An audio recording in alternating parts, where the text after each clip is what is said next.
Le gouvernement français n'est plus du tout sur une position de dire jamais il n'y aura de minage de Bitcoin en France. On n'entend plus du tout ça. C'est quelque chose qui serait vraiment très intéressant, particulièrement pour la France. L'euro numérique, ça c'est le syndrome du train de retard. On voit que la France a abandonné sa souveraineté monétaire. Et alors évidemment le Bitcoin vient percuter cette vision classique des choses. Est-ce que c'est pas en quelque sorte la monnaie de la mondialisation? Même à gauche, il pourrait y avoir des gens qui pourraient se dire mais finalement est-ce que c'est pas une réappropriation de la monnaie par les citoyens eux-mêmes? En direct, mettons un peu plus de liberté, acceptons que les gens puissent le tester à plus grande échelle, faisons-le sur notre territoire. Pour le minage du Bitcoin avec de l'électricité 100% décarbonée. Alors pourquoi ne pas le faire? Pour vous, c'est quoi les freins? François de Rugy, bonjour. Bonjour. Merci d'avoir accepté notre invitation pour ce podcast Bitstack. Vous avez commencé votre vie politique en 2001 au niveau municipal à Nantes avant d'être élu député en 2007 jusqu'en 2022 pendant 15 ans sous différentes étiquettes, notamment écologiste. Vous avez été président de l'Assemblée nationale entre 2017 et 2018, ministre de la Transition écologique et solidaire entre 2018 et 2019, et aujourd'hui vous êtes toujours en responsabilité politique au sein du Conseil régional des Pays de la Loire, mais vous avez aussi repris une carrière dans le privé. Vous avez un parcours et une expérience assez riche. Comment vous présentez-vous succinctement aujourd'hui, y compris dans votre carrière privée? Alors tout est dit, ou presque, presque. En réalité, moi je considère que j'ai commencé au lycée, et en 1991, l'année de mon bac, d'abord dans une association, puis en politique, et avant d'être élu, en effet, 10 ans d'engagement militant, bénévole, et 2001, c'est l'année de ma première élection au conseil municipal de Nantes, et puis ensuite des responsabilités nationales, et maintenant une activité privée, professionnelle, indépendante. Alors on pourrait dire de consultant, si on veut l'angliciser, de senior advisor, c'est à la mode, notamment avec une banque d'affaires qui accompagne les entreprises innovantes sur un certain nombre de sujets, dont la transition écologique, dont aussi d'ailleurs pas mal d'entreprises qui sont dans les crypto-monnaies. Mais disons que moi, ce dont je m'occupe, c'est les entreprises innovantes qui sont dans la transition écologique, les accompagner pour trouver du financement privé. Et donc dans ces combats, en particulier sur l'environnement, si vous deviez retenir une victoire, une déception sur l'ensemble de ce parcours? Quand on est ministre, on peut faire des choses. Moi, j'ai en mémoire notamment le fait d'avoir fait voter une loi énergie-climat qui permettait de fermer les centrales à charbon, par exemple. Et puis, une déception, peut-être justement de ne pas avoir pu agir plus dans la durée quand j'étais ministre, parce que c'est évident que c'est peut-être encore plus vrai à l'échelle nationale. Si on veut transformer les choses sur des sujets comme l'énergie, les déchets, l'eau, la biodiversité, il faut du temps. Maintenant que vous avez toujours un engagement politique dans la région Pays de la Loire, mais vous êtes aussi repassé dans le privé, est-ce que c'est parce que vous pensez qu'on peut plus changer les choses dans le privé ou que c'est complémentaire, par exemple? En effet, je retrouve, mais côté entreprise, des enjeux sur lesquels je travaillais quand j'étais soit député, soit ministre. Bon, je pourrais dire que c'est un peu la même chose. Non, parce qu'il y a quand même une grande différence quand on est avec les entreprises, c'est que il y a toujours une heure de vérité pour une entreprise, c'est le compte de résultat, c'est le bilan, et il faut que ça marche, il faut qu'il y ait des clients, il faut qu'il y ait de la profitabilité, ce que parfois on a un peu tendance à oublier en politique, mais les enjeux sont les mêmes. Et du coup, à partir du moment où vous êtes passé dans le privé, quasiment concomitamment, vous avez découvert le Bitcoin il y a quelques années. Comment cette découverte s'est passée? Qui vous en a parlé? Quel a été votre angle? Parce que le Bitcoin, c'est un sujet extrêmement vaste. C'est des gens qui rentrent par la porte monétaire, d'autres par la porte technologique, d'autres par la porte de l'environnement et de l'énergie. Comment vous avez découvert Bitcoin? Alors, je l'ai découvert avant de passer dans le privé, en Juste effet. Avant, Je pense que la première fois où j'ai vraiment eu un échange sur le sujet, ça devait être en 2017-2018, avec Philippe Rodriguez, qui était venu me voir à l'Assemblée nationale. Je ne le connaissais pas à l'époque, mais il avait écrit un livre sur la blockchain. Et donc, sans doute par ensuite poursuite des échanges, il avait aussi travaillé, d'abord parce que c'est un homme très curieux, un ingénieur de formation, mais qui a été à la fois dans un grand entreprise du numérique, Microsoft, pour ne pas la nommer, et puis qui a créé justement aujourd'hui cette banque d'affaires Avolta qui accompagne les entreprises innovantes et qui depuis le début a accompagné les entreprises qui sont dans les crypto-monnaies. Et donc j'ai trouvé que c'était à la fois intéressant, mais pour moi c'était quelque chose d'un peu étrange, d'un peu mystérieux, parce que je n'ai pas du tout cette formation à l'origine. Et puis j'ai aussi eu cette curiosité en tant que citoyen, j'ai envie de dire, parce que petit à petit, Au début, on pourrait se dire, est-ce que c'est pas un truc de savant fou ou d'utopiste? En fait, petit à petit, on a vu que des gens, j'ai une anecdote qui vaut ce qu'elle vaut, mais un jour, en prenant le taxi, il y a 2 ans, il y a un monsieur qui me dit, ah bah moi, heureusement que j'avais mis mon argent en Bitcoin avant le Covid, voilà, puis j'ai pu. Et je me suis dit, ah oui, là, c'est quand même qu'on est sur un phénomène qui n'est plus le fait de quelques entrepreneurs innovants ou de quelques utopistes, et qui s'est diffusé, puis évidemment aussi ce qui s'est passé depuis la réélection de Donald Trump il y a un peu plus d'1 an. Et donc vous, c'est l'angle, j'allais dire avant tout peut-être monétaire qui vous a intéressé? Alors oui, parce que en même temps, quand on a fait une formation, j'ai envie de dire classique comme la mienne, on a appris que la monnaie, c'était quelque chose, monnaie, hein, on a employé l'expression autrefois, c'était un privilège des États, des banques centrales. Puis en même temps, comme j'aime bien l'histoire, j'ai vu qu'au fil de l'histoire, d'abord ça s'était pas toujours passé comme ça. Et puis il y a eu l'or à une époque qui en fait, la monnaie c'était l'or finalement. Et puis plus récemment dans notre histoire, on voit que la France a abandonné entre guillemets sa souveraineté monétaire. Alors pour moi c'est souveraineté partagée, souveraineté retrouvée avec l'euro au niveau européen, puis que surtout on a beaucoup travaillé finalement dans beaucoup de pays pour rendre les banques centrales indépendantes. Preuve que c'était pas si évident que la souveraineté monétaire soit aux mains des États. Et alors évidemment le Bitcoin vient percuter cette vision classique des choses. Et évidemment ça pose tout un tas de questions qui peuvent être vues comme des avantages ou aussi parfois des inconvénients. Oui, je pense qu'aujourd'hui, c'est quelque chose qui m'intéresse beaucoup plus parce que, d'abord, j'ai un peu plus regardé le sujet et puis j'y ai vu aussi cette connexion, si je puis dire, avec toutes mes réflexions et mes actions sur l'écologie et l'énergie. Et en l'occurrence, quand je dis l'écologie et l'énergie, parce que c'est l'énergie décarbonée et la réflexion sur les consommations d'énergie, qu'est-ce qu'on met en face de la production d'électricité comme consommation. Et dans ce cadre-là, l'idée notamment qu'en France, on puisse avoir du minage du Bitcoin devient une idée très concrète. Ça nous fait une très belle transition sur votre expertise et expérience et votre parcours professionnel. On va parler un petit peu de la situation énergétique avant de bifurquer sur le minage en tant que tel. En ce moment, c'est vrai qu'on vit une période assez cruciale et singulière du point de vue de l'énergie. C'est un sujet qui était repassé en tâche de fond pendant un certain nombre d'années, comme si c'était, on va dire, une branche de l'économie comme une autre, alors qu'en réalité, sans cette branche-là, le reste de l'économie ne fonctionne pas. Aujourd'hui, on est à un carrefour avec plusieurs contraintes, parfois d'ailleurs, qui se rentrent dedans, que ce soit la transition environnementale, que ce soit la sécurité d'approvisionnement, évidemment, dans un contexte géopolitique qui est celui actuel, et puis aussi avec une situation extrêmement singulière et qui commence à être abordée en France alors qu'elle a longtemps été taboue, c'est ce sujet des surcapacités, dans le cadre d'une consommation électrique qu'on s'attendait voir monter, au bénéfice de l'électrification des besoins, mais qu'on voit malheureusement plutôt décroître. Toutes ces choses-là, vous, aujourd'hui, ça fait un cocktail assez particulier. Quel est votre regard dessus ? Alors d'abord, moi je suis frappé que sur ce sujet, comme sur d'autres, on a la mémoire très courte, politiquement et médiatiquement. Mais comme c'est un sujet sur lequel ce qui est le plus fort et le plus important, c'est la décision politique, parce que vraiment la politique énergétique, elle est très dépendante de décisions politiques à l'échelle de chaque pays. Et pour la France ne fait pas exception, mais aussi à l'échelle européenne, voire peut-être à l'échelle mondiale, quand on parle des conférences mondiales sur le climat. Et donc là, ce qui est grave, à mon sens, actuellement, c'est qu'on est de nouveau reparti dans des analyses à courte vue. 2 exemples concrets. Quand moi j'étais ministre, donc c'était en 2018-2019, moi je disais on est en situation de surproduction, on ne me croyait pas. Et on me disait non, on va manquer d'électricité justement pour le développement de la voiture électrique, pour le développement de l'électrification d'un certain nombre d'usages.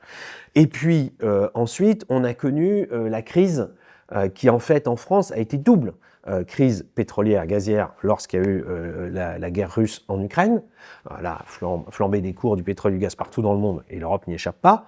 Et la France, qui aurait pu être un peu épargnée grâce à sa production électrique nucléaire, a connu une crise franco-française, qui est que le parc nucléaire, qui en général est disponible entre 70 et 80%, il est devenu disponible qu'à 40%. C'est-à-dire que c'est comme s'il y avait la moitié des réacteurs nucléaires qui avaient été mis à l'arrêt pour des raisons à la fois techniques et de sûreté pour c'est ce qu'on a appelé la corrosion sous contrainte dans le débat public. Alors certains disent que ça a été excessif, certains disent que c'est de la faute des politiques, d'autres au contraire que c'est de la faute d'EDF. Bon, c'est toujours difficile d'y voir clair sur ces sujets parce que tout le monde ne joue pas franc jeu. Mais ce qui est sûr, c'est que d'un seul coup, on a pris conscience en France qu'il y avait potentiellement un risque, sinon de pénurie, en tout cas vraiment de grandes difficultés pour assurer la sécurité d'approvisionnement des Français, particuliers, entreprises, en énergie, en électricité d'un côté, mais aussi en gaz et en pétrole. Et ça, on a tendance à l'oublier. Peut-être faire cette distance parce que c'est important et beaucoup de gens font la confusion. Le sujet électricité, c'est une petite partie du sujet énergie. Aujourd'hui, alors j'ai pas les chiffres en tête, mais une grande partie de l'approvisionnement énergétique français, c'est en réalité des combustibles fossiles, mais qui ne sont pas entre guillemets électrifiables. Il y a des besoins, en tout cas à court terme. Tant qu'on n'a pas, par exemple, remplacé le parc de voitures par des voitures électriques, c'est pas parce qu'on produit va consommer de l'essence. Exactement, c'est pas parce qu'on produit plus décarboné qu'on le retrouve dans la consommation énergétique, puisque ça reste du pétrole dans les voitures. Et puis il y a la partie électricité, sur laquelle la France est déjà en très très très large majorité décarbonée, mais ce sont deux sujets complémentaires mais distincts qu'il faut avoir en tête. Et on l'oublie, et pour la petite anecdote, ceux qui sont un peu plus âgés s'en souviendront, en 2007, quand il y a eu le débat pour la présidentielle en France entre Nicolas Sarkozy et Ségolène Royal, les deux candidats, donc deux aspirants à être président de la République, se sont trompés tous les deux sur les chiffres et ont confondu production d'électricité et production d'énergie, ou plutôt consommation finale d'énergie en France. En Europe, le chiffre est tombé il n'y a pas très longtemps. Dans la consommation finale d'énergie, l'électricité ne représente qu'à peine plus de 25%. Donc ça reste minoritaire par rapport au pétrole et au gaz. Ça aussi, on a tendance à l'oublier. Mais quand je disais on a la mémoire courte, c'est que j'ai l'impression qu'aujourd'hui, on a déjà oublié la crise énergétique de 2022-2023 et on s'est réhabitué au fait que les prix du pétrole et du gaz étaient assez bas et que, voilà, on a de l'électricité abondante et on ne se préoccupe pas tellement de savoir de ce qu'on va faire pour utiliser l'électricité que l'on produit ou que l'on pourrait produire et que l'on ne produit pas en France, alors que la capacité de production est là, et par ailleurs réduire nos consommations de gaz et de pétrole, ce qui pour moi a un double bénéfice. Il y a le bénéfice climat, le bénéfice environnemental, mais à la limite, si les gens ne sont pas sensibles à ce bénéfice, au moins qu'ils le soient sur l'aspect commerce extérieur de la France. La France importe, alors ça dépend des prix du pétrole et du gaz sur les marchés mondiaux, enfin on est entre 50 et 70 milliards par an en moyenne, et cela depuis très longtemps. Et évidemment, quand il y a une flambée des prix, ça augmente très fortement et notre balance commerciale se dégrade encore plus qu'elle ne l'est aujourd'hui. Il ne faut jamais oublier que dans le déficit commercial de la France, il y a cette énorme masse d'importation de pétrole et de gaz dont on pourrait au moins en partie se passer si on augmentait l'utilisation de l'électricité. Et ça tombe bien, en France, on peut en produire beaucoup, en produire plus, et en plus de façon 100% ou presque 100% décarbonée. C'est le proverbe que chacun a en tête. En France, on n'a pas de pétrole, mais on a des idées. Surtout, on devrait dire on n'a pas de pétrole, mais on a de l'électricité. On a de l'électricité. C'est ça, moi, que je voudrais imposer. D'ailleurs, cette phrase, elle date de Giscard d'Estaing en 1974, quand il y a eu un des chocs pétroliers. Sauf qu'aujourd'hui, on devrait dire on n'a pas de pétrole, mais on a de l'électricité. Et on devrait dire c'est l'intérêt de la France. Là, pour le coup, entre l'intérêt climatique et l'intérêt économique, les deux se rejoignent. C'est pas toujours le cas, alors il faut en profiter quand c'est le cas. Alors peut-être pour dézoomer sur cette partie qui est importante, parce que chez les mineurs de Bitcoin notamment, c'est quelque chose auquel on a été aussi confronté pendant des années. Les mineurs de Bitcoin, eux, c'est leur réalité économique, c'est qu'ils veulent de l'électricité pas chère, et donc ils vont chercher ce qu'on appelle des extra-capacités ou des surplus. Et pendant des années, quand ils disaient ça, on leur disait « mais ça n'existe pas, une extra-capacité. C'est si on peut produire, on produit.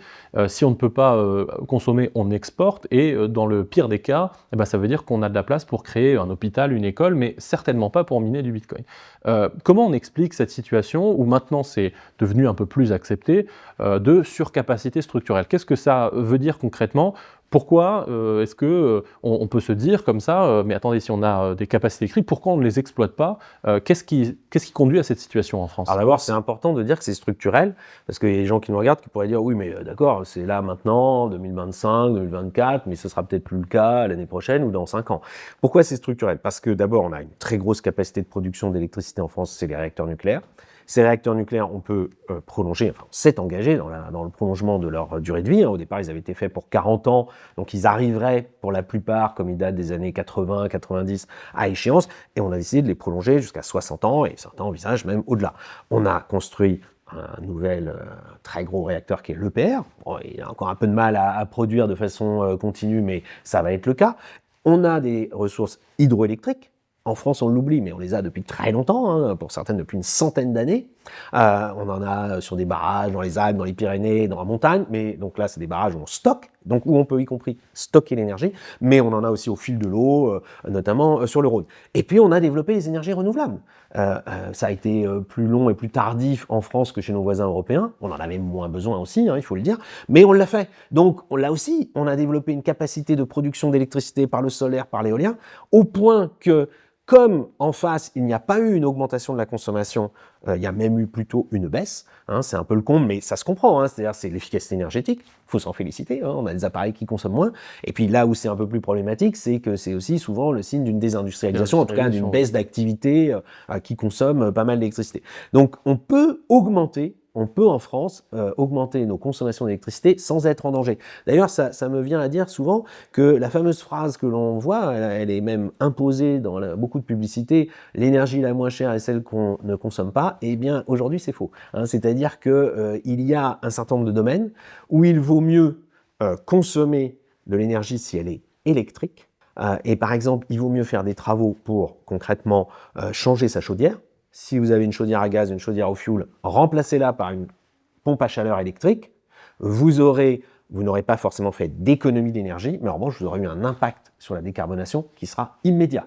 Immédiat. Et ça, c'est quand même très intéressant. Donc là, par exemple, pour la puissance publique, le sujet se pose, est-ce qu'il faut mettre de l'argent, subventionner les travaux d'économie d'énergie, d'isolation, souvent très difficiles à amortir dans le temps, et souvent pour lesquels on garde quand même une chaudière à gaz ou une chaudière au fioul, alors que l'on pourrait aller très rapidement vers la décarbonation. Moi, je pense que c'est ça, ce qu'il faudrait retenir aujourd'hui, c'est qu'on peut à la fois aller plus vite sur la décarbonation, c'est quand même quelque chose d'utilité publique pour le climat, et augmenter notre souveraineté énergétique, et par ailleurs augmenter notre activité économique sur notre sol, parce qu'on a cette électricité que l'on produit, qu'on exporte, bon, tant mieux, hein, ça veut dire qu'on vend de l'électricité à nos voisins, là aussi, on n'a pas de pétrole, mais on a de l'électricité, mais ça représente, bon an, mal an, autour de 2 milliards d'euros par an de recettes, donc c'est pas énorme, et puis surtout, on a de la capacité non utilisée, c'est-à-dire que nos barrages, on les arrête à certains moments, enfin nos installations hydroélectriques, même les installations solaires et éoliennes, parfois on demande qu'elles s'arrêtent. Et puis on arrête aussi nos réacteurs nucléaires, alors que l'intérêt plutôt pour un réacteur nucléaire, c'est de fonctionner en continu, hein, c'est de tourner en continu, sauf quand il s'arrête pour sa maintenance. Donc c'est quelque chose que les Français doivent avoir en tête. On pourrait demain consommer beaucoup plus d'électricité. En plus, d'un point de vue économique, c'est peut-être un peu contre-intuitif, mais ça coûterait moins cher. Hein, parce que produire en continu, ça coûte moins cher que de produire, d'arrêter, d'investir sans savoir si on va pouvoir amortir l'investissement sur le temps long. Et donc là, on a vraiment des marges de progression qui sont énormes. Alors, le paradoxe, c'est qu'on a en France des courants politiques qui sont, par exemple, très pro-nucléaires, mais quand on leur parle de l'électrification, là, ils s'énervent et ils sont contre. Hein. Typiquement, on peut dire, le RN, il est très pro-nucléaire, il est devenu, hein, ça n'a pas toujours été le cas, mais par exemple, il est très contre la voiture électrique. C'est absurde, parce que pour pouvoir mettre en face de toutes nos productions d'électricité françaises, hein, c'est de l'électricité made in France, eh bien on aurait tout intérêt à développer la voiture électrique et à développer par exemple le chauffage, hein, avec les pompes à chaleur. Et puis on pourrait avoir d'autres activités. Et c'est évident que dans ce cadre-là, les data centers, le minage du Bitcoin pourraient avoir... Enfin, la France devrait être en quelque sorte l'Eldorado ou la patrie de ces nouveaux usages de l'électricité. Parce que je pense qu'il y a aussi un aspect important qui est celui un petit peu du serpent qui se mord la queue ou du cercle vicieux. Lorsqu'on a des réacteurs nucléaires qui ne fonctionnent pas en base ou en continu, on se retrouve à devoir amortir des coûts fixes qui ont déjà été payés sur un nombre de kilowattheures vendus qui est plus faible. Et donc, Le cercle vicieux, c'est qu'évidemment, si vous c'est devez pareil pour le monter réseau. le On prix renforce du le kilowattheure, réseau, on investit sur le réseau, mais évidemment, l'amortissement, il est plus ou moins facile à faire selon qu'on va utiliser ensuite ce réseau avec des consommateurs plus ou moins nombreux et avec des volumes plus ou moins nombreux. c'est ça. Donc, effectivement, casser le cercle vicieux impliquerait de pouvoir justement augmenter, c'est contre-intuitif, mais en augmentant la consommation d'électricité, en fait, on baisse le prix pour les consommateurs, et en baissant le prix, on est plus attractif pour l'électrification, et donc pour la souveraineté, et donc pour Et on l'indépendance crée un énergétique. cercle vertueux. Exactement. Il y a quand même un petit enjeu aussi, il faut le dire, un peu fiscal, parce que c'est vrai que le paradoxe français aussi, c'est qu'aujourd'hui, le gaz est moins taxé que l'électricité. Donc ça, c'est sûr que si on veut développer l'électrification, il faudrait quand même être un peu cohérent et accepter progressivement de taxer un peu plus les énergies fossiles qui sont émettrices de gaz à effet de serre. C'est déjà le cas pour la voiture, hein, par exemple, l'essence est très taxée en France, mais pour le chauffage, et moins taxer l'électricité. Là, ce serait aussi un cercle vertueux logique, à la fois politiquement et économiquement. Oui, puis il y a d'autres cas où c'est le cas. Je sais qu'il y a eu récemment le débat sur l'inclusion dans le diagnostic de performance énergétique aussi de cette partie chauffage au gaz versus Il y avait les petites électricité. bizarreries réglementaires, mais qui étaient le fruit d'un certain nombre de lobbies, hein, il faut bien le dire, qui faisaient que on avait en France une norme sur les logements qui finissait par favoriser le chauffage au gaz, ce qui était un peu absurde. Alors il faut savoir aussi que ça vient aussi d'un historique. À une époque, dans les années 70-80, quand on a développé le parc nucléaire en France, on a beaucoup poussé au chauffage électrique. Sauf qu'à l'époque, c'était des chauffages électriques très peu performants. Hein. C'est ce qu'on appelait les grippins, et beaucoup de locataires qui ont ça dans leur logement en souffrent parce qu'ils le voient sur leur facture, ils ont un mauvais chauffage et une grosse facture. Aujourd'hui, les pompes à chaleur, ça n'a rien à voir, c'est ce qu'il y a de plus performant. Même l'ADEME, qui a longtemps été réticente, vient de sortir un rapport récemment en disant, bah voilà, ça c'est ce qu'il y a de plus performant pour le chauffage, déjà, en termes de rendement, puis en plus c'est 100% décarboné en France pour l'électricité. Et c'est pareil un peu, hein, toute proportion gardée. Sur les data centers ou le minage du Bitcoin, en fait, il y a beaucoup de gens qui parlent de la consommation d'énergie, mais sans préciser qu'il s'agit d'électricité et qu'en France, il s'agit d'électricité décarbonée. Alors je dis 100%, les pinailleurs pourront dire, selon les moments, 95%. Ce qui est quand même exceptionnel, hein, exceptionnel dans le monde. Oui, c'est un des il y a meilleurs peu taux. de pays dans le monde qui peuvent se targuer de ça. Ça devrait être une fierté française. Dans l'Union européenne, il y a la Suède et la Finlande qui ont à peu près le même niveau que nous, parce qu'ils ont aussi des installations nucléaires, et puis ils ont beaucoup d'hydroélectricité. Mais sinon, on est vraiment parmi les meilleurs. Il y a une carte qui a été publiée récemment avec la moyenne annuelle, hein, pas à l'instant T, parce que ça, c'est, et la France est le pays qui émet le moins de CO2 par rapport à l'électricité produite en Europe, Union européenne. Alors, ça nous fait aussi une transition. On a parlé de cette situation d'extra-capacité structurelle, de la nécessité de casser ce cercle vicieux d'un point de vue du prix, du fait que cette surcapacité, elle ne s'exprime pas non plus 100% du temps, puisqu'il y a aussi tout ce qui est incidence des énergies renouvelables. Ça va être notamment le solaire, il produit quand il y a du soleil et pas quand il n'y en a pas. Et donc, on se retrouve dans des périodes de surcapacité et dans d'autres, des périodes de tension où il faut mobiliser l'appareil de production électrique. Et derrière, on disait justement, ça peut être intéressant d'aller regarder pour être la patrie du minage, des data centers, etc. Donc, pour vous, il y a donc une place pour le minage en France. Est-ce que vous pouvez développer cette thèse ? Oui, c'est finalement alors, assez facile à comprendre si on sait comment ça fonctionne. D'abord, l'électricité, c'est cette particularité, c'est qu'il faut toujours essayer de viser l'équilibre entre la consommation et la production, puisque c'est difficile à stocker. On ne peut pas dire que c'est pas possible de stocker l'électricité, mais c'est beaucoup plus difficile pour le coup que le pétrole ou le gaz. Pétrole ou le gaz, vous installez des grosses citernes ou des grosses cuves partout en France, hein, il y en a, hein, il y a du stockage stratégique d'ailleurs, on fait attention à ça. Pour l'électricité, c'est beaucoup plus compliqué, donc on ne l'a jamais fait en fait. Hein. En France, c'est très récent le stockage par batterie. Il y a un peu le stockage grâce au barrage, mais c'est très faible. Et donc le stockage barrage, pour expliquer, on remonte l'eau. Voilà, en fait, quand l'eau descend des barrages, elle produit de l'électricité, et on peut aux heures justement, on va dire aux heures creuses, hein, celles où on est plutôt en surabondance d'électricité, pomper l'eau pour la remonter, et le bilan énergétique est largement favorable, sinon on ne le ferait pas, évidemment. Et donc, tout ça pour dire que dans ce cadre d'équilibrage, aujourd'hui c'est plus compliqué qu'avant, pour deux raisons. D'abord, parce qu'on a développé en effet les renouvelables, et le solaire et l'éolien produisent de l'électricité, et c'est pas forcément au moment où on en a le plus besoin. Hein, typiquement, produire beaucoup d'électricité en été, aux heures de fort ensoleillement, eh bien, c'est en général les moments où on en consomme le moins. On peut développer un peu la climatisation. D'ailleurs, au passage, ça sera bénéfique, contrairement à ce que croient beaucoup de gens.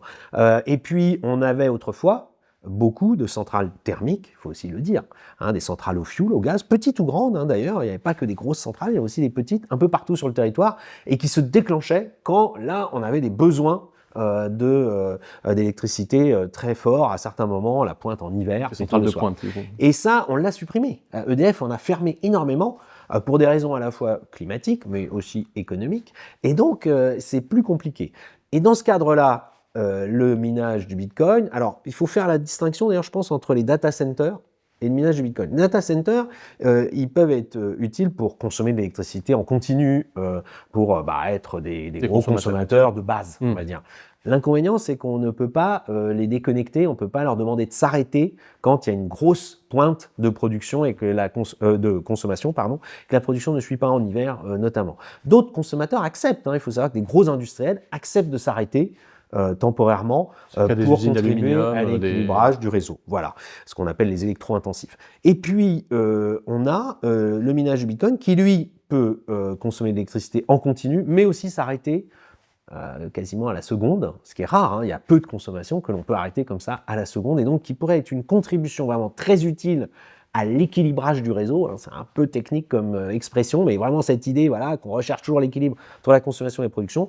Quand la production est abondante, et qu'il n'y a pas toujours de débouchés, là, il y aurait les usines, entre guillemets, de minage de Bitcoin qui travailleraient à fond.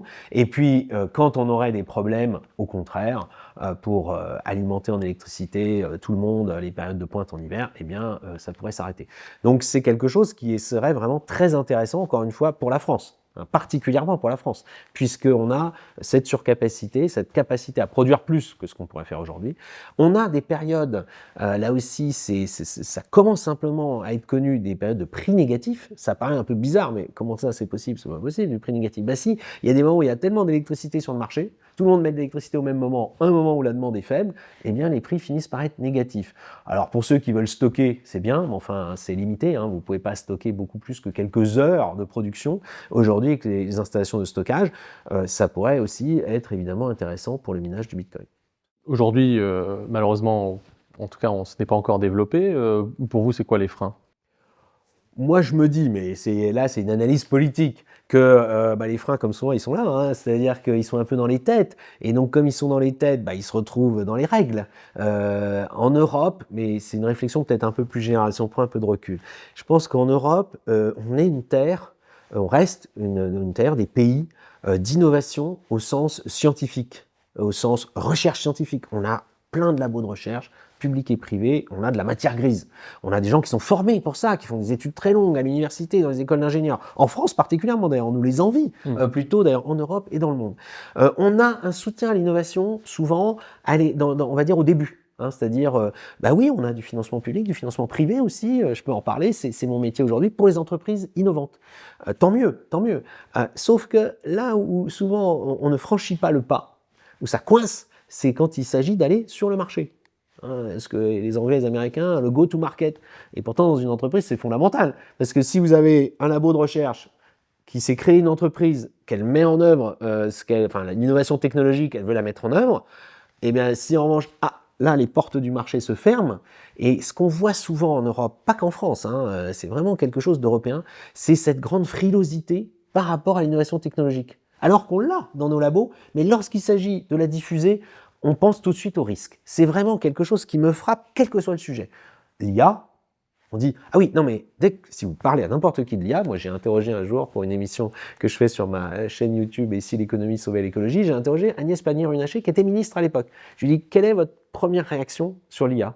Attention au danger de l'IA. Voilà. Après, elle dit, ah oui, non, il peut y avoir aussi une opportunité, mais le premier, c'est ça. C'est vrai sur la santé. Les vaccins, alors que le bénéfice est massif pour la population. Ah oui, mais il y a un risque. C'est vrai sur l'écologie, dans plein de domaines où on agite les peurs par rapport à l'innovation technologique. Et je pense que le Bitcoin est victime de cela aussi. C'est le même état d'esprit. Et c'est un peu absurde parce que qu'est-ce qui se passe après sur le temps un peu plus long? Si on regarde même les 20, 30 dernières années, il y a des innovations parfois qui sont nées dans nos labos de recherche ou qui sont nées avec des Français, des Allemands, enfin des Européens. Et comme ils n'ont pas trouvé le marché en Europe, qui est pourtant un marché énorme en termes de nombre de consommateurs et de niveau de vie, ils sont allés où? Aux États-Unis, souvent. Et c'est le cas des vaccins, hein, c'est frappant de voir ça, quand il y a eu le Covid. Et puis après, qu'est-ce qui se passe ? Les Français, les Européens, ils disent « Ah mais c'est intéressant ces innovations, mais nous aussi on veut en bénéficier ». Et donc ça revient en Europe, mais là, il n'y a plus de création de valeur, il n'y a plus de création de richesse, il n'y a plus de création d'activité, d'emploi pour nous.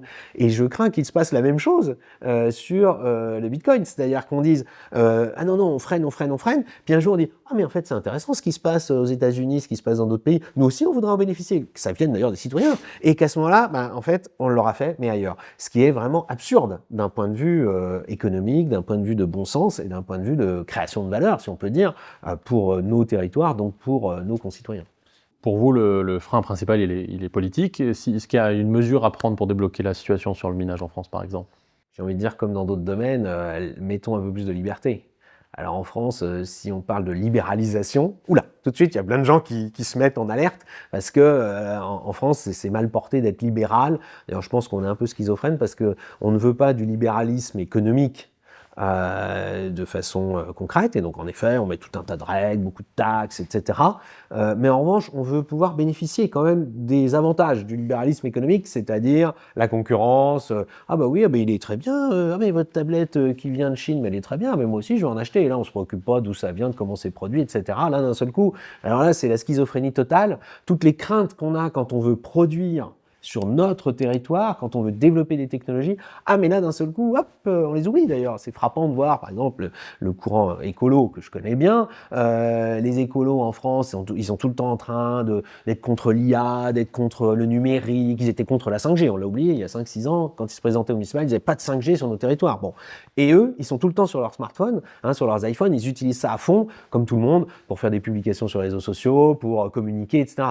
Donc on voit quand même la schizophrénie, et il ne faudrait pas que cette forme de contradiction majeure se fasse au détriment de notre développement économique. Et donc sur le Bitcoin, pour moi, c'est comme un peu sur le reste. Mettons un peu plus de liberté, ouvrons des espaces d'expérimentation, acceptons que les gens puissent le tester à plus grande échelle, faisons-le sur notre territoire. Le minage, on n'est pas obligé de commencer tout de suite en disant ça, c'est aussi un peu le défaut français. C'est soit on ne fait rien, soit on dit on va faire un grand plan. Et non, ne faisons pas de grand plan. Ouvrons simplement, rendons les choses possibles. Et on verra bien. Et s'il y a en effet des effets pervers, il sera toujours temps de recadrer les choses. Et s'il y a des opportunités, on les saisira. Mais si ça ne marche pas, c'est pas grave. Dans la vie, tout ne marche pas. C'est comme ça. Dans la vie, on essaye, on expérimente, on innove. Il y a des choses qui marchent et d'autres qui ne se marchent pas. Et sur ce sujet en particulier, c'est intéressant. Alors, ce sera le sujet d'une autre conversation ou d'une autre vidéo, mais on l'a vu très récemment au Texas, qui est en train de subir un événement climatique extrême, en tout cas peu avant le tournage de cette vidéo pour ceux qui nous regardent. Et c'est vrai que le Texas a montré une politique volontariste depuis 2022-2023 sur le minage de Bitcoin. Et ce qu'on constate, c'est que effectivement au début, en tant qu'expérimentation, et puis ils ont regardé les effets sur le terrain. Est-ce que le minage de Bitcoin se comporte comme attendu pour le réseau et sa stabilité ? Oui, eh bien on peut continuer le déploiement. Et aujourd'hui, on est quelque part autour de 7 ou 8 gigawatts de mémoire de puissance de minage installée, qui sont à disposition du réseau lorsqu'il y a un événement extrême pour rendre cette puissance. Donc là, on l'a vu très récemment avec cet événement extrême en janvier. Mais donc, il y a une partie de la question qui effectivement est politique. Alors, on l'a vu depuis environ un an, un peu plus d'un an, en réalité depuis l'élection de Trump surtout, même s'il y a eu quand même quelques prises de position avant, le Bitcoin est rentré dans le débat politique français de façon un peu plus marquée qu'avant. C'est quoi votre lecture de ça aujourd'hui ? Est-ce que c'est opportuniste ? Est-ce que c'est intéressé, mais au sens positif du terme ? Est-ce qu'il y a un camp qui s'en saisit plus que l'autre ? Pourquoi ? Est-ce que c'est logique ? C'est quoi votre vision sur le sujet ? Alors, est-ce que c'est logique ? Ça, chacun jugera dans le futur quand on aura suffisamment de recul historique. Mais ce qui est sûr, c'est que en effet, il y a cette émergence, et moi j'ai envie de dire tant mieux, parce qu'il n'y a rien de pire aussi qu'un sujet ne soit pas débattu, ne soit pas discuté, etc. Alors, espérons qu'il va être débattu et discuté sur des bases à peu près rationnelles, à peu près saines en tout cas, et pas simplement en réaction à. c'est-à-dire limite des courants politiques français comme le RN, Éric Ciotti, d'autres, se disent Trump l'a fait aux États-Unis, nous aussi on va proposer de le faire en France et en Europe. Bon, ça c'est aussi en réaction mais du coup en France d'autres gens vont se dire, ou en Europe, mais c'est les pro-Trump qui défendent ça, donc nous on va être contre, simplement parce qu'on est anti-Trump sur d'autres sujets. Bon, si c'est ça, c'est sûr que le débat sera très pauvre et que malheureusement ça n'ira pas très loin. Si en revanche on regarde les choses un peu rationnellement, qu'on dit c'est pas, je pense qu'il faut éviter et l'emballement qui serait ça y est, c'est quelque chose d'extraordinaire, on va se jeter à corps perdu là-dedans, et la fermeture ou la politique des tout petits pas, où on ouvre des toutes petites portes, des toutes petites fenêtres, ouvrons des possibilités, faisons des tests à grande échelle pour le minage comme pour l'utilisation Bitcoin. Ce qui me frappe aussi, c'est que je pense que ça vient d'en bas, c'est-à-dire qu'au-delà de ces positionnements politiques qui font écho à des positionnements, j'ai envie de dire presque géopolitiques, il y a aussi tout simplement des usages de citoyens, peut-être par les plus jeunes, mais aussi sans doute par d'autres, tout simplement, qui sont curieux et qui se disent « je vais essayer, je vais regarder, etc. » Là aussi, il y a peut-être des excès, là aussi, il y a peut-être des arnaques, tout simplement, sur Internet, tout ça, mais ça fait partie de la vie.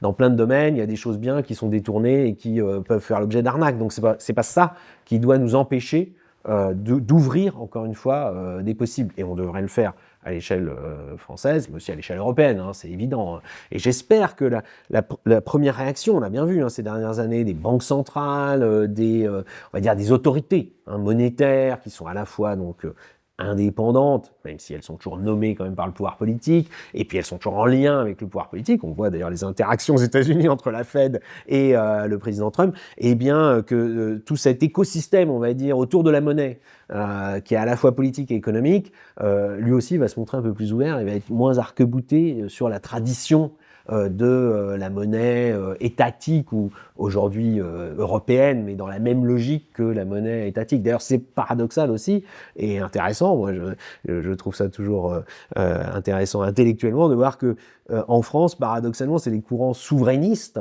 qui à une époque étaient même contre l'euro, qui voulaient revenir au franc, etc., qui sont plutôt favorables à ce qu'on ouvre le champ des possibles dans le domaine du Bitcoin.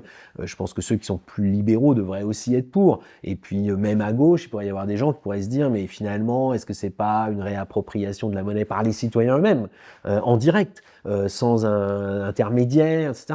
Bon, c'est pas trop le cas pour l'instant, d'après ce qu'on voit. Pas encore, mais justement, ce qui est intéressant, c'est que l'émergence du débat public sur Bitcoin en France, il a suivi plutôt l'inverse de votre trajectoire personnelle, où vous avez été intéressé plutôt par l'aspect monétaire, technologique, puis via vos expériences dans l'énergie et l'environnement, vous avez vu qu'il y avait une forme de corollaire, d'externalité positive sur la partie environnementale et énergétique.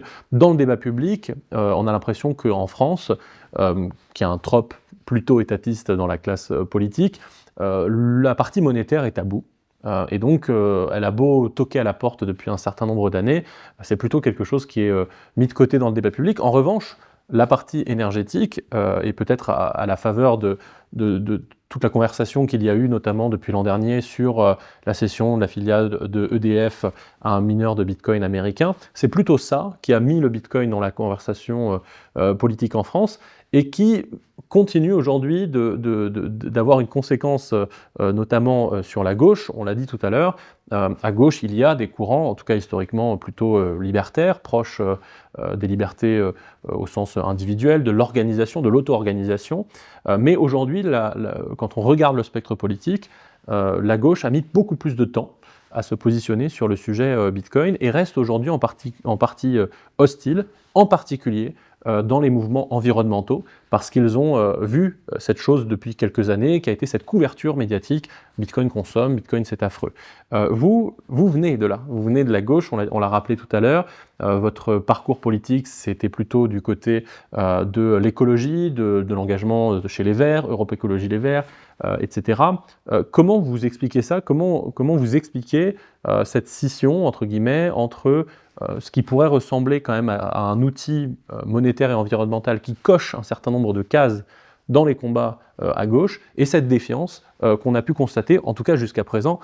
Évidemment, on n'insulte pas le futur. Oui, il faut souhaiter que les gens évoluent, d'ailleurs, mais ça, si, c'est quelque chose, en France, c'est une parenthèse que je fais, mais en France, on ne valorise pas du tout l'évolution des points de vue, au contraire, on dit que c'est de la trahison. J'en étais moi-même d'ailleurs victime quand j'ai dit que j'avais évolué sur le nucléaire. Ah mais vous avez trahi. Ben non, c'est simplement que j'ai regardé les sujets, je les ai analysés, je les ai confrontés aussi à des enjeux nouveaux comme le climat et j'ai évolué. Et sur la monnaie, je pense qu'on peut aussi évoluer.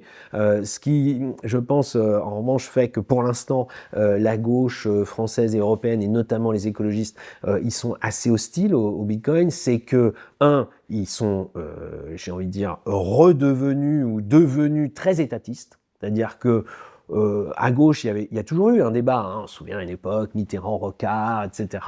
Une gauche plus étatiste ou chevènement, et une gauche qui se disait autogestionnaire à une époque, en tout cas, qui valorisait aussi plus l'expérience, l'initiative individuelle, y compris l'économie sociale de marché.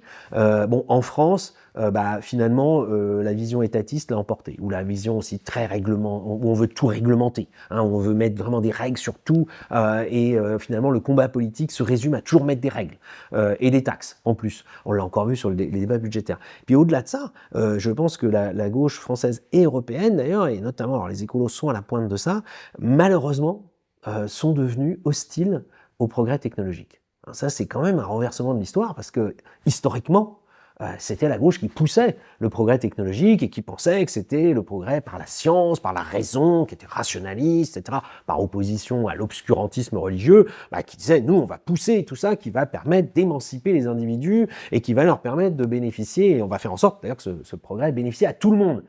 Et aujourd'hui, c'est la gauche, malheureusement, et les écolos qui sont à la pointe du combat, notamment au Parlement européen, c'est vrai aussi en France, contre le progrès technologique. Toute innovation technologique est vue comme une menace potentielle. Et d'ailleurs, on s'en méfie, voire c'est la défiance immédiate. C'est vrai sur la génétique des plantes, les OGM, c'est vrai sur le nucléaire, et donc c'est vrai aussi sur le Bitcoin. Et ça, c'est dramatique, parce que il faut absolument qu'il y ait quand même des gens qui se battent dans les parlements, partout en Europe, mais au Parlement européen aussi, pour soutenir le progrès technologique. Alors encore une fois, toute innovation technologique n'est pas un progrès, mais si par avance, on ferme la porte, on risque pas de savoir si c'est un progrès. Alors c'est vrai que la culture américaine est très différente, puisque la culture américaine, d'ailleurs dans le droit américain, ça se voit, l'autorisation de mise sur le marché d'un produit est beaucoup plus facile qu'en Europe, et seulement celui qui le fait est responsable au cas où il y a des dégâts, et donc c'est au fur et à mesure, on mesure en réel. Bon, c'est vrai que la mentalité européenne est beaucoup plus méfiante à l'égard de l'innovation, et veut se protéger, se sécuriser. Mais attention à ce qu'à force de vouloir se protéger, sécuriser tout, finalement on tue l'innovation, elle se passe ailleurs, et quand on l'adopte, on devient dépendant de ceux qui l'ont développé ailleurs. Est-ce que vous pensez que le débat sur Bitcoin, la porte a été ouverte par l'angle énergie et environnement? Première question, même si vous n'êtes pas devin, est-ce que vous pensez que ça peut aboutir? Est-ce que vous êtes optimiste sur la capacité de la France à expérimenter sur la partie minage, stabilité de réseau électrique, meilleur usage de cette surcapacité de production? Mais est-ce que vous pensez, deuxième question, qu'on va réussir aussi à passer la partie énergie-environnement pour avoir en France un débat monétaire, un débat qui a longtemps été, on l'a dit, tabou, puisqu'il y avait ce côté euro, pas euro, s'il n'y a pas l'euro, alors c'est le retour au franc, mais si vous êtes retour au franc, alors vous êtes dans telle et telle case. Aujourd'hui, il y a cette alternative qui est Bitcoin. Est-ce que ce débat-là est trop tabou, ou est-ce qu'on peut l'avoir en France? Alors, c'est deux débats complètement différents. Peut-être commençons par le débat monétaire stricto sensu. Moi, je pense que oui, les esprits sont en train d'évoluer pour tout un tas de raisons. Conjoncturelles, mais qui en fait vont devenir structurelles. D'abord, on voit qu'il y a une interrogation qui est revenue. Peut-être qu'elle n'existait pas il y a quelques années, sur finalement la fiabilité, la sécurité de la monnaie, de sa valeur. En France, on voit bien tous les débats autour de la dette, et c'est pas qu'en France, il y a aussi d'autres pays européens, mais certains s'en sont un peu plus sortis, mais on voit bien qu'il y a quand même finalement cette question-là. L'autre question, on a eu aussi des vagues d'inflation qui étaient liées à des facteurs économiques par ailleurs bien réels. Hein. Il y a le sujet, je pense quand même, ça c'est très fort, de ce qui se passe aux États-Unis. Et c'est pas uniquement l'histoire de Trump. Parce que même si Trump n'est plus président demain, ou en tout cas dans 3 ans, la question là aussi du dollar et du poids du dollar dans l'économie mondiale, elle se posera toujours. On voit bien que les Chinois essayent de pousser le yuan, mais en même temps, ils veulent pas trop que ça devienne non plus ils font pas, c'est pas là-dessus qu'ils se jouent le plus pour leur espèce de néo-impérialisme à l'échelle mondiale. Les Japonais ont le yen, mais on voit bien que le yen, là aussi, dette très forte, etc. Donc, est-ce que tout ça ne va pas bouger? Est-ce que ça va pas bouger, entre guillemets, par en bas, là aussi, c'est-à-dire par les citoyens, ou même ce qui se passe en Argentine, ce qui s'est passé, ce qui se passe en Argentine? Il y a, à mon avis, plein de choses qui peuvent faire bouger les choses, et on voit quand même qu'en Europe, ça devient un sujet de débat politique. On commence, même la Banque Centrale Européenne, il faut quand même qu'on ait, alors c'est un peu sans doute un mauvais dérivé, mais une mauvaise réponse, mais la monnaie électronique, etc. Bon, la monnaie numérique, je veux dire. Et puis alors, sur la France, je pense que la question de la monnaie, ça vient aussi par en bas, c'est-à-dire c'est les usages. Si les gens se l'approprient, quand même les politiques ne peuvent pas rester complètement à côté ou être en frontal face à des citoyens qui sont d'obédiences diverses et variées, y compris dans leur vote, dans leur choix politique, dans leur âge, dans leur positionnement social. Puis alors sur l'énergie, moi je pense que là, le sujet, c'est peut-être plus en effet, c'est par cette porte-là que ça s'ouvre aujourd'hui. Et je pense que finalement la petite polémique qu'on aura sans doute oubliée dans quelques mois autour d'EDF, Exaïon, Marat, on va dire. Bon, le débat, à mon avis, est très mal posé par ceux qui contestent cette vente. D'ailleurs, certains libéraux, mais qui veulent pas, alors là, d'un seul coup, ils veulent que tout reste dans le monopole EDF, en quelque sorte, quoi. Ils sont plus étatistes que les étatistes. Enfin, tout le monde est un peu à front renversé sur cette histoire-là. En revanche, une fois que cette polémique sera passée, qu'on n'en parlera plus, ça aura sans doute ouvert quand même ce débat. On voit que le gouvernement français, en tout cas, l'actuel gouvernement français, n'est plus du tout sur une position de dire jamais il y aura de minage de Bitcoin en France. On n'entend plus du tout ça. Au contraire, je pense que, est-ce que c'est fait volontairement ou est-ce que c'est quelque chose qui se fait au fil de l'eau? Je ne sais pas, mais ça avance. Et on voit que l'idée avance, et peut-être que finalement cette affaire, cette petite polémique revient un effet d'accélérateur, comme par ailleurs, il y a cette réalité qui est qu'en France, on produit plus d'électricité qu'on en consomme, mais on pourrait en plus en produire encore plus. Sans avoir besoin d'investir. Et comme en plus on va continuer de fait à développer les énergies renouvelables et le nucléaire, on va continuer à augmenter nos capacités de production d'électricité. Dans ce cadre-là, le débouché data center d'un côté, minage de Bitcoin de l'autre, est quand même un débouché qui là, je crois, devient de plus en plus intéressant pour de plus en plus de courants politiques. Et là, malheureusement, je pense que la gauche et les écolos vont se retrouver un peu seuls à dire non, ça consomme trop d'énergie, non, on veut pas de ça à côté de chez nous, parce qu'on voit aussi des contestations locales fondées sur des choses qui sont complètement irrationnelles, qui sont une espèce de réflexe de refus et absolument pas rationnel. On a abordé très brièvement justement les différentes postures et une des raisons pour lesquelles ce débat monétaire revient un petit peu sur le devant de la scène, c'est ici aussi en partie forte Trump qui a, par sa guerre commerciale, entre guillemets, a aussi amené sur le devant de la scène une guerre monétaire. Sur 2025, je crois de mémoire que le dollar a perdu quelque chose entre 12 ou 15% face à l'euro. Dans cette guerre monétaire, où est l'Europe? Et de manière plus générale, c'est quoi aujourd'hui votre vision sur la position géostratégique de l'Europe? On mentionne souvent qu'il y a une forme de polarisation du monde, de régionalisation de la mondialisation autour de grands pôles.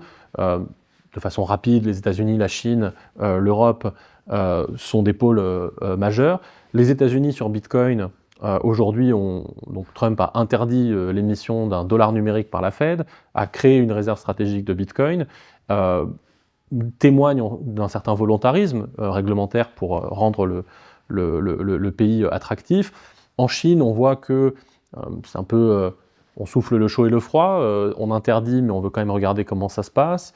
Ça a beau être interdit, on va quand même s'en servir dans certaines régions lorsque, par exemple, il y a des extracapacités sur des barrages hydro, je pense au Sichuan en particulier. Puis en Europe, on a l'euro numérique et le débat sur Bitcoin qui reste quand même, on l'a dit juste avant, un petit peu encore tabou.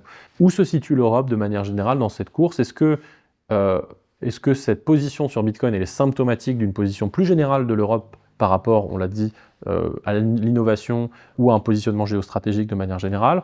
Ou est-ce que c'est spécifique à Bitcoin ou pas du tout? Est-ce que vous n'êtes pas défaitiste? L'Europe est un modèle alternatif qui a seulement besoin de corriger peut-être quelques envies de surréglementation ou de brider des libertés, et qu'en résolvant ces problèmes-là, on peut vraiment proposer un modèle alternatif attractif. Alors moi je dirais que sur l'Europe, il y a deux sujets, mais qui évidemment sont interdépendants, hein. Il y a le rapport à l'innovation. J'en ai déjà parlé, c'est est-ce qu'on veut rester un continent d'innovation? Parce on l'a été. Alors, il y a quand même, sans être ni chauvin, ni eurocentré, il y a quand même beaucoup d'innovations technologiques, diverses et variées, qui sont nées en Europe. Bon. Est-ce qu'on veut le rester? Ça, c'est une question, et évidemment, on le retrouve aussi sur un sujet comme le Bitcoin. Est-ce qu'on est une terre d'innovation aussi sur un sujet comme celui-là, ou est-ce qu'au contraire, c'est le côté frileux, conservateur qui l'emporte, et du coup, ça se fera ailleurs, et ensuite, sans doute, on cherchera à l'adopter, mais en ayant laissé les choses se faire ailleurs. La question de la puissance, c'est lié, hein, parce qu'évidemment, si on laisse les choses se faire ailleurs, on perd l'occasion d'avoir de la puissance. Mais en fait, la question de la puissance, pour moi, elle est valable sur ce sujet-là comme sur d'autres. L'Europe n'a pas conscience de sa puissance, ou ne veut pas, en fait, parce que ça demanderait un effort, sortir un peu chacun de nos débats nationaux, et ça nous obligerait aussi à nous projeter dans un nouveau mode de fonctionnement. Mais du coup, dans beaucoup de domaines, on n'a pas conscience de notre puissance. D'ailleurs, si on lit les articles de presse, de médias, etc., on va croire que l'Europe, c'est pas un continent, on est moins puissant économiquement que les États-Unis. Bon, si on regarde le nombre d'habitants, le niveau de vie, les consommateurs, la capacité à produire, l'Europe, si on prenait l'Europe, et non pas simplement chaque pays, on serait une des superpuissances économiques du monde.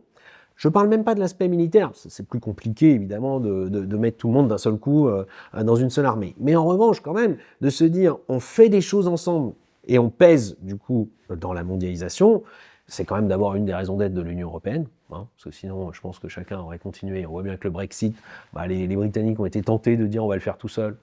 Ouais, maintenant, ça fait 10 ans quand même. Hein. Le résultat, il est plutôt que le Royaume-Uni n'arrive pas à rebondir de cette situation. Donc, l'Europe, c'est quand même pour peser davantage dans la mondialisation. Moi, je ne crois pas du tout aussi, alors ça, c'est, voilà, hein, chacun là-dessus a ses convictions pour l'avenir, mais je ne crois pas à la démondialisation.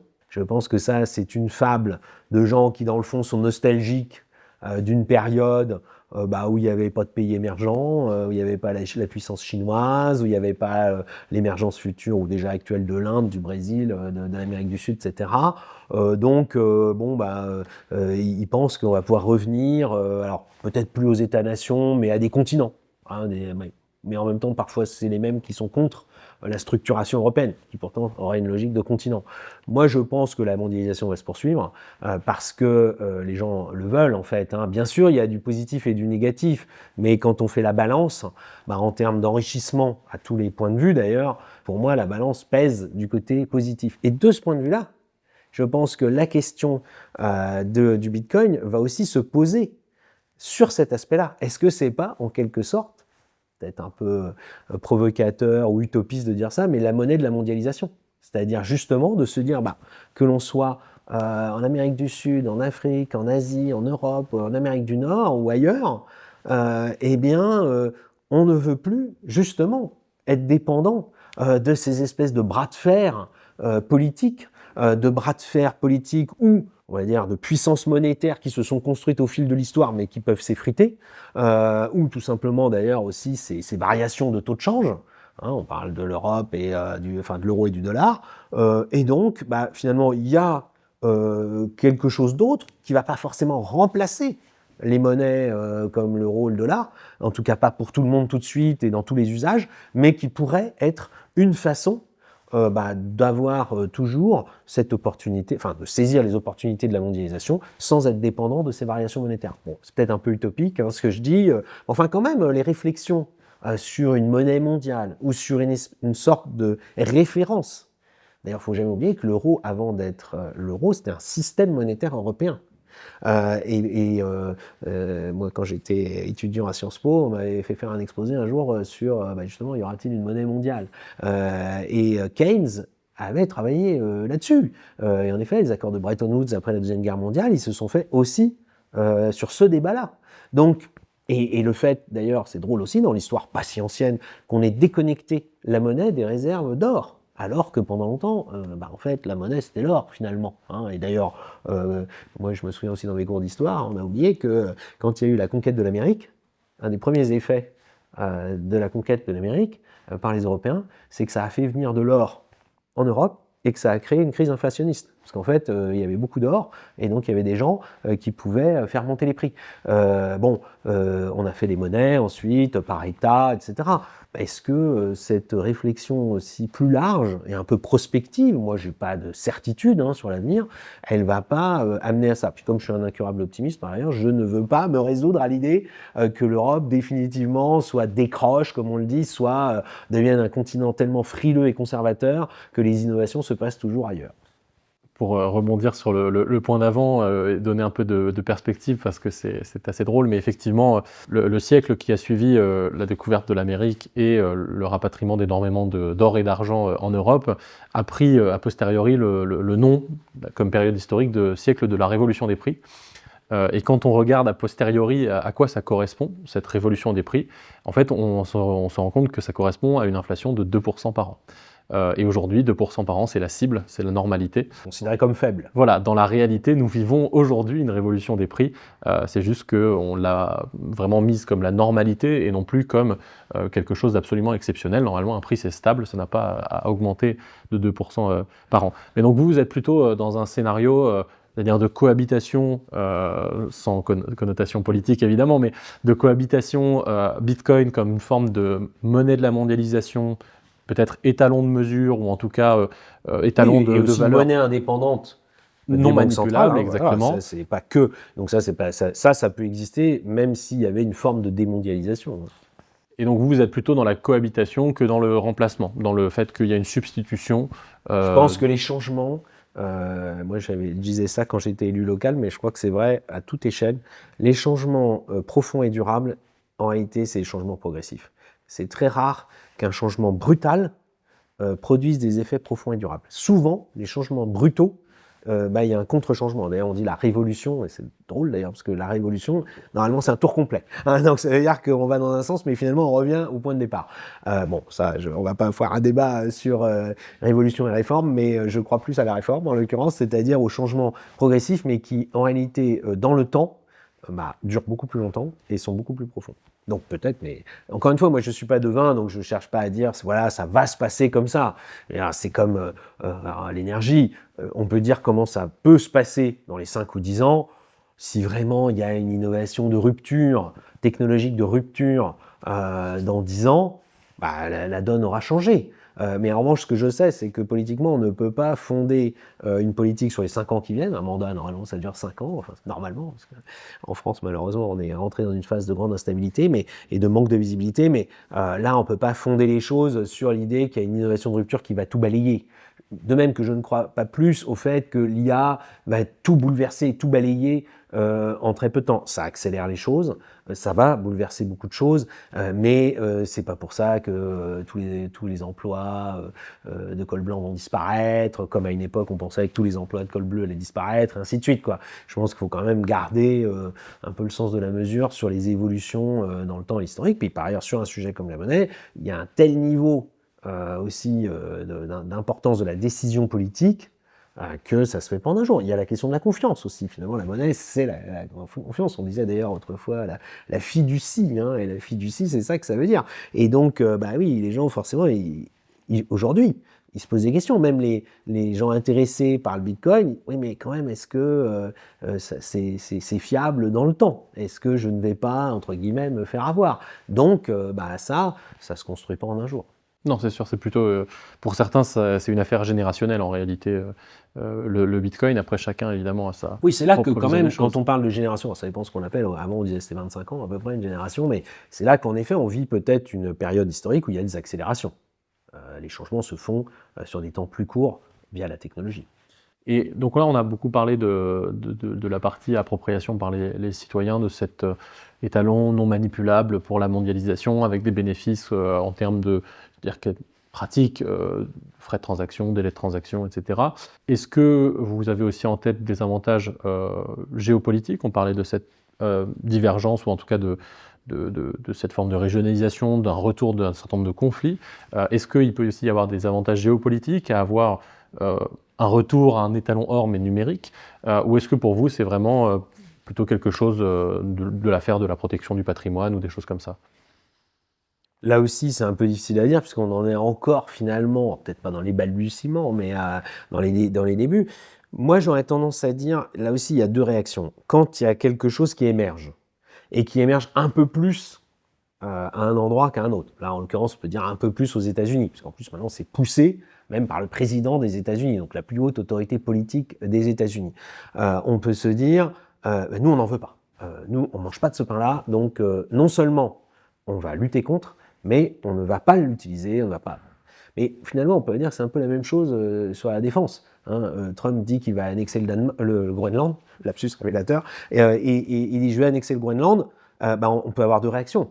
On peut dire « ah non, mais cette politique de la force, cette politique de la menace, cette politique du bras de fer, on ne mange pas de ce pain-là, on n'en veut pas, donc on ne mange pas de ce pain-là, donc on ne fait rien ». Ou au contraire, on peut dire « ah mais, mon cher Donald, tu crois que nous, Européens, on va te laisser faire ?» Eh ben, on envoie des troupes, d'ailleurs, à titre préventif. Voilà, je suppose si elles auront à agir, on espère que non, mais au Groenland, c'est ce qu'on commence à faire. Je ne sais pas si ça va durer, je ne sais pas si ça va être symbolique ou si ça va être... Mais ça montre bien que d'un point de vue géostratégique, géopolitique, on agit face à la Chine, parce que dans ce débat, j'ai l'impression que en Europe aujourd'hui, on est tellement focalisé sur Trump, parce que Trump est très fort pour faire tourner l'attention et l'actualité autour de lui, qu'on en oublie que la puissance montante la plus grande, c'est la Chine, et que pour moi, la menace sur la civilisation démocratique, libérale, européenne, elle n'est pas aux États-Unis aujourd'hui. Elle est beaucoup plus en Chine. Que la Chine a une stratégie de puissance depuis des années, qui peut leur reprocher? Voilà, ils ont envie de devenir une grande puissance, c'est un très grand pays, très peuplé, c'est tout à fait logique. Ils ont cette stratégie de puissance qui avance depuis des années, et qui vise quand même à contrôler tout un tas de sujets dans le monde. Les matières premières, les métaux rares, les routes commerciales, c'est la politique comme le faisaient les Britanniques au 19e siècle, des comptoirs. Ils s'en cachent pas, c'est les routes de la soie, etc. C'est clair, c'est transparent. Face à ça, qu'est-ce qu'on fait? On dit qu'on ne fait rien, qu'on n'innove pas, etc. Je ne sais pas si un jour la Chine voudrait imposer le yuan comme monnaie mondiale, comme les États-Unis ont réussi de fait à imposer le dollar comme monnaie mondiale. C'est pas exclu quand même. Est-ce que du coup on dit nous, les Américains vont vers notamment le Bitcoin, les stablecoins, etc. Faisons-le aussi nous en Europe. Parce que c'est aussi une réponse géopolitique à ce qui se passe ailleurs et au fait qu'on ne veut pas être à chaque fois ceux qui réagissons quand les choses sont déjà faites. Alors c'est vrai que l'Europe a souvent, l'Union européenne, en tant qu'institution politique, réagit souvent dans la crise. Et elle a souvent progressé, d'ailleurs elle franchit des caps, mais lorsque la crise était déjà là. Espérons que cette espèce de situation de crise permanente que crée Trump va faire réagir l'Europe durablement. Et je pense que dans ce cadre-là, elle aurait tout intérêt à ne pas rester à côté de cette émergence du Bitcoin. Mais je le dis de la même façon, par exemple, ça peut paraître bizarre, mais la comparaison, mais il y a des gens en France, ils disent non, il faut faire zéro énergie renouvelable. Et je leur ai toujours dit, mais est-ce que vous pensez que la France peut rester à l'écart du boom mondial? Il y a un boom mondial autour du solaire et de l'éolien. Est-ce que nous, Français, on va dire non, on reste totalement à l'écart? Qu'on n'en fasse pas le cœur de notre stratégie parce qu'on a le nucléaire, oui, mais qu'on dise on reste totalement à l'écart, ce serait quand même un peu dommage. Voilà, je pense qu'il faut quand même regarder ce qui se passe ailleurs, ce qui se fait ailleurs, et dire un bon moyen aussi de préparer l'avenir, c'est de ne pas rester à l'écart de ce qui se passe ailleurs, de ce qui se fait ailleurs, plutôt que de vouloir, vous savez, le petit singe qui met ses mains sur les yeux. Et c'est pareil vis-à-vis de la Chine. Je pense qu'on est encore beaucoup... Alors d'ailleurs, la Chine, c'est très particulier, parce que les hommes politiques français ou les femmes politiques adorent aller en Chine, et ils reviennent à la fois fascinés, comme ça va vite, comme ils sont forts, comme ils déploient vite... Quelle échelle? Oui, par ailleurs, un pays d'1,4 milliard d'habitants, oui, c'est sûr, a une plus grande échelle qu'un pays de 67 millions, ça c'est sûr. Mais au-delà de ça, ils reviennent aussi très inquiets. Ils se disent, on va se faire manger tout cru. Alors que, il faut rester rationnel. Il faut ni être fasciné, ni paralysé par l'éclat des phares. Il faut agir et se saisir des différentes opportunités, voir ce qui se passe, le comprendre, et voir comment nous, on s'en saisit. Plutôt qu'en effet, de dire on va lutter contre en le refusant par principe. On parlait de la Chine à l'instant et puis de l'internationalisation du yuan, mais aussi la Chine a notamment pendant un temps fermé les vannes à Bitcoin pour laisser la place à ce qu'elle a appelé son yuan numérique. En Europe, on l'a dit, pour l'instant, notre réaction principale face à ces nouvelles évolutions monétaires, c'est l'euro numérique. C'est quoi votre vision de ce sujet ? Je pense que c'est insuffisant comme réponse. C'est le syndrome du train de retard, quoi. C'est-à-dire que d'abord, on a commencé par dire non, puis on dit bon, on va faire une ouverture, mais on le fait sur un sujet qui est déjà, je suis pas un spécialiste, mais un peu dépassé et un peu limité dans son champ d'utilisation et d'application, alors que je pense qu'encore une fois, on gagnerait à ouvrir les possibilités. Et puis là aussi, mais ça c'est aussi une question de philosophie politique, de laisser aussi les citoyens s'en saisir ou pas. Si les citoyens, les consommateurs, les investisseurs, les épargnants, tout le monde, parce que tout le monde est d'une façon ou d'une autre acteur économique à sa façon, s'en saisissent, ça veut dire que c'était quand même quelque chose d'utile. S'ils s'en saisissent pas ou qu'ils s'en saisissent minoritairement, après tout ça peut arriver aussi, quelque chose, ils vivent sa vie, mais ça reste minoritaire. Bon, voilà, c'est pas grave. Mais d'ailleurs, c'est pas grave. Ça veut dire que c'était pas une menace non plus, voilà. Ça, c'est ce qu'on a. Paradoxalement, on dit souvent l'Europe. Il y a beaucoup de discours de gauche en France. L'Europe est ultra-libérale. Moi, je trouve qu'elle est surtout ultra-réglementariste, c'est-à-dire qu'elle a toujours l'ambition de vouloir tout réglementer. D'ailleurs, il y a une formule qu'on utilise beaucoup dans le milieu des startups, des entreprises innovantes, mais qui malheureusement reste vraie. Les États-Unis innovent. On disait la Chine copie. Alors ça, c'est de moins en moins vrai, parce que la Chine innove aussi, et on disait l'Europe réglemente. Oui, mais déjà, innovons. Soyons un continent d'innovation, et on en tirera, comme d'autres, les bénéfices. Alors pour conclure, vous avez un message potentiellement pour les décideurs politiques français sur Bitcoin et européens. Et puis d'ailleurs, peut-être qu'à l'échelle locale, dans les régions Pays de la Loire, peut-être qu'il y a des choses à faire. Pourquoi pas ? En tout cas, il y a ce qui est sûr. Déjà, moi, je pense s'il y a un message politique, alors là, plus je travaille, j'en étais déjà convaincu quand j'étais député au ministre, mais plus je travaille avec des entreprises privées, plus je dis laissons plus de liberté, n'ayons pas peur de l'innovation, n'ayons pas peur du progrès technologique et n'ayons pas peur du fait que les citoyens prennent les choses en main par eux-mêmes. Au contraire, c'est souvent quand même très bénéfique. On a eu des décennies et des décennies de surréglementation qui finissent par étouffer l'innovation. Et c'est vrai sur le Bitcoin comme d'ailleurs sur l'énergie. L'écologie est d'ailleurs victime. Parce que comme l'écologie, par nécessité, relever les défis écologiques, ça nécessite de l'innovation technologique, si en plus on étouffe l'innovation technologique, on ne relèvera pas les défis écologiques. Et au-delà de ça, j'ai envie de dire aussi, ayons conscience de nos propres forces et de nos propres opportunités. Alors là, c'est particulièrement vrai pour la France, pour l'électricité et pour le minage du Bitcoin avec de l'électricité 100% décarbonée. Alors pourquoi ne pas le faire quand on a ces opportunités qui sont là, qui nous tendent la main, qui ne nous demandent même pas un grand effort d'investissement, qui demandent zéro aide publique aussi, disons-le. C'est des choses qui soit fonctionneront par le marché, soit s'arrêteront. Merci beaucoup François de Rugy. Où est-ce qu'on peut vous suivre ou où est-ce que vous publiez? Moi, je n'ai pas quitté X comme d'autres il y a un an, qui reviennent d'ailleurs sur la pointe des pieds. Donc, j'ai toujours un compte X sur lequel je m'exprime notamment politiquement encore. Bien sûr, les autres réseaux sociaux. Et puis, j'ai en effet créé une chaîne YouTube. Et si l'économie sauvait l'écologie, c'est volontairement un peu provocateur, mais voilà, c'est l'écologie par l'économie, par les initiatives portées par les entreprises. On a déjà fait une dizaine d'émissions depuis un an. Elle existe depuis un an. Et donc, j'invite ceux qui nous regardent à y aller et à s'y abonner. Merci beaucoup François de Rugy. Merci. À bientôt sur la chaîne BizTech.